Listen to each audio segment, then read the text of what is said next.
주가나 이런 부분들이 소폭 하락하기는 했지만 냉정하게 오늘의 흐름에서의 어떤 긍정적인 요소를 찾아보면, 안녕하세요. 오늘 8월 6일 금요일 3시 33분 지나가고 있는 시점 되겠고요. 예스24를 함께 살펴볼 AP투자연구소의 이세훈 전략팀장입니다.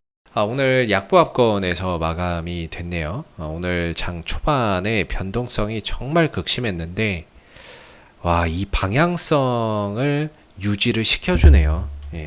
이 방향성을 정말 이제 유지하면서 마무리가 되는 것 같습니다. 오늘 바로 이 카카오뱅크의 이제 상장이 있었죠. 거래대금만 3조 7천억 원일 정도로 오늘 시장의 모든 자금들이 이 카카오뱅크 쪽으로 들어갔다고 해도 과언이 아닐 거예요. 카카오뱅크가 상장이 되면서 장 초반에 따상을 못 갔어요. 따상을 못 갔고 공모가가 39,000원이었고 시가는 53,700원에서 시작을 했습니다. 그리고 상한가를 갔죠.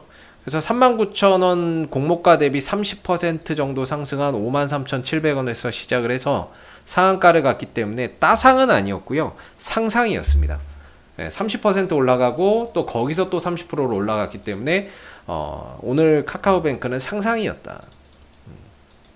따상 아니로 상상이었다. 이렇게 이제 볼 수 있는 부분인 것 같아요. 그래서 이제 장 초반에 카카오뱅크가 따상을 가지 못하면서 그 실망감이라고 해야 될까요? 실망감이나 이런 부분들 때문에 예스24가 장 초반에 하락 VI가 걸려버렸죠.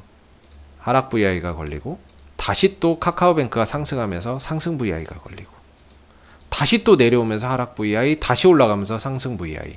이렇게 해서 오늘 하루의 흐름들의 변동성이 극심했습니다. 근데 결과는 0.67% 하락. 즉 위아래로 변동성은 극심했지만 보합권에서 마감이 됐다라는 거예요. 저는 개인적으로 이렇게 어떠한 기업들이 상장을 하고 그 상장에 대한 어떠한 지분을 보유하고 있고 그렇게 되면 이 기업이 상장할 때는 재료 소멸이다라고 판단을 합니다. 그러므로 인해서 주가는 떨어진다라고 보는데 최근에 시장이 좀 달라진 점이 상장을 하고 나서 따상을 간다거나 급등이 나오면 끝나는 것, 재료 소멸로 끝나는 것이 아니라 또 가는 경우가 이제 생기는 거죠. 시장에 워낙에 유동성이 풍부하니까 요새 이런 따상도 많이 구경을 할 수 있는데 이런 현상이 있다라는 거예요. 근데 오늘 장 초반에 예스24의 흐름은 약간은 재료 소멸의 흐름들이었다라고 볼 수 있어요.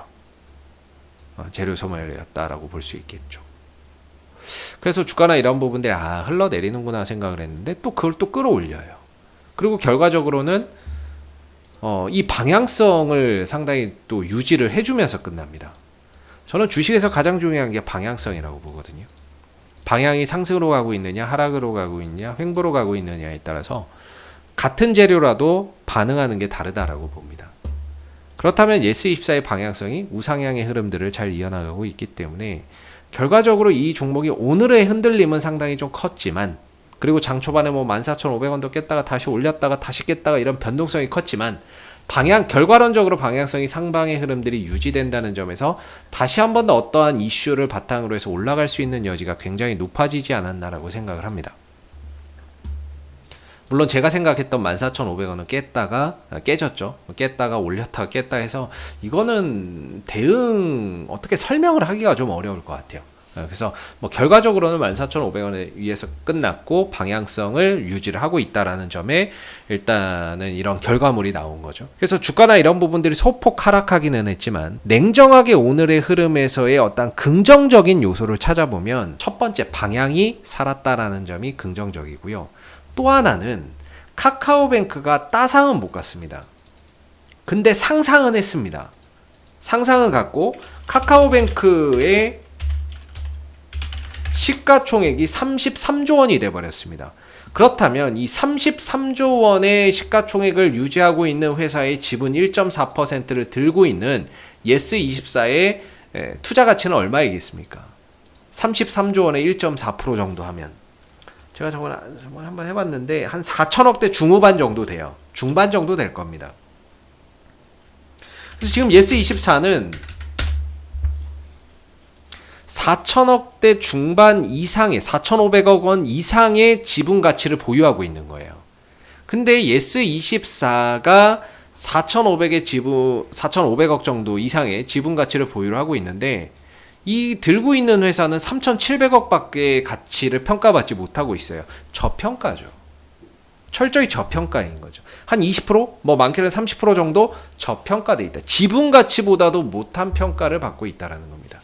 물론 오늘은 카카오뱅크가 상장함으로 인해서 모든 이슈가 이 부분에 초점을 맞췄고 포커스가 여기에 집중이 됐지만 냉정하게 어느 정도 이런 시기가 지나가고 나면 다시 한 번 더 이런 지분 가치에 대한 포커스를 맞추면서 반등을 끌어낼 수 있는 기회도 찾아오지 않을까라는 생각을 합니다. 사실 저는 카카오뱅크 오늘 상장하고 나면서 이제 재료 소멸이네. 이제 더 이상 뭘로 갈 거야. 이렇게 생각을 하고 있었거든요. 근데 이렇게 또 버텨내는 거, 방향을 유지하는 거를 보면서 한번 냉정하게 생각해봐요. 야, 뭐가 있을까? 근데 딱 결국에는 이제 지분 가치더라고요. 이 부분들에 오늘 포커스를 안 맞추고 했을 뿐이지 차후에 시간이 좀 시간차를 두고 야 지분 가치가 뭐 4천 얼마야 이런 식의 뉴스 기사 하나만 또 붙어줘도 충분히 이제 반등이나 이런 부분들 상승 흐름들 다시 또 연장해가는 그런 이제 모습들이 나오겠다라는 생각이 듭니다. 그래서 일단은 긍정적인 건 그거 두 개요. 방향성과 지분의 가치. 오늘은 그 부분들을 뭐 이야기하지 않지만 어떤 언론에서도 뭐 그 부분에 대해서 이야기하는 사람은 없는데 냉정하게 생각해 보면 카카오뱅크의 주가가 상승하면서 지분의 가치 또한 크게 증가가 됐기 때문에 차후에 이런 부분들의 어떤 포커스를 맞춰서 뉴스가 나온다면 역시나 ES24의 주가가 뛰어오르는 그런 이제 상황들도 차후에 얼마든지 또 만들어질 수 있고 방향성이 더 연장될 수도 있겠다라는 생각이 듭니다. 그래서 들고 계신 분들은 역시나 이런 방향성 추종해서 좀 보시면 좋을 것 같고요. 그리고 또 여기서 어떻게 또 자리를 또 잘 잡아가는지 아니면 좀 더 밑에서 자리를 잡아가는지 그런 부분들은 시간을 또 두고서 계속해서 좀 살펴봐야 될 것 같습니다. 여전히 14,500원 정도를 하나의 기준점으로 보고 가시는 것도 저는 괜찮다라고 생각이 드는데 일단 오늘 태풍이 지나갔네요. 예, 태풍이 지나갔고 차후에 반등 나오면은 저는 이제 17,500원에서 18,000원 정도까지는 기술적으로 올라갈 수 있는 공간이 있다라고 생각이 드는 부분이에요. 그래서 뭐 참고적으로만 바라봐 주시면 감사하겠고요. 이상 AP투자연구소 이세훈 전략팀장이었고요. 구독과 좋아요도 한번 부탁드리도록 하겠습니다. 감사합니다. 그리고 네이버에서 AP투자연구소를 검색하시면 웹사이트 상단에 AP투자연구소 홈페이지 링크가 나옵니다. 클릭하시면 AP투자연구소 홈페이지로 접속하실 수가 있는데요. 가운데 무료 추천 종목 카테고리에 2021년 무료 추천 종목을 클릭하시면 김용재 소장님께서 매일매일 국내외 시황에 대한 실시간 브리핑과 함께 댓글로 무료 추천 종목을 드리고 있습니다. 하나 눌러서 들어가 보면요. 댓글 리딩은 아침 7시 35분부터 진행이 되었고요. 간밤에 있었던 미 증시에 대한 시황들 그리고 간략한 내용들을 이렇게 댓글로써 적어드리고 있는 부분들이 되겠고 9시가 되게 되면은 이제 무료 추천 종목이 나오게 됩니다. 그래서 9시 무료 추천 종목의 종목명, 그 다음에 매수가, 1차 목표가, 손절가 이렇게 제시가 되고요. 매일 아침 두 종목에서 세 종목씩 무료로 이렇게 공개가 되고 있기 때문에 추천 종목이 필요하신 분들은 이 무료 추천 종목을 활용해 보시면 좋겠고요. 그리고 또 저희가 이제 이번에 테마주 검색기라고 하는 무료 어플리케이션을 개발을 해서 누구나 좀 사용할 수 있게끔 이렇게 배포를 하고 있습니다. 보시면은 뭐 안드로이드 버전, 아이폰 버전, 윈도우 PC 버전 이렇게 세 가지가 있고요. 그날 시장에서의 어떤 주도 테마라든지 당일 강세 테마, 그 다음에 시장에 존재하는 모든 테마를 이 테마주 검색기에 담았습니다. 이렇게 테마주 검색기에 담았고요. 누구나 이제 다운로드해서 활용할 수 있는 부분들이기 때문에 주식 매매 하시면서 여러분들 많은 도움 받아 가시면 좋겠습니다. 감사합니다.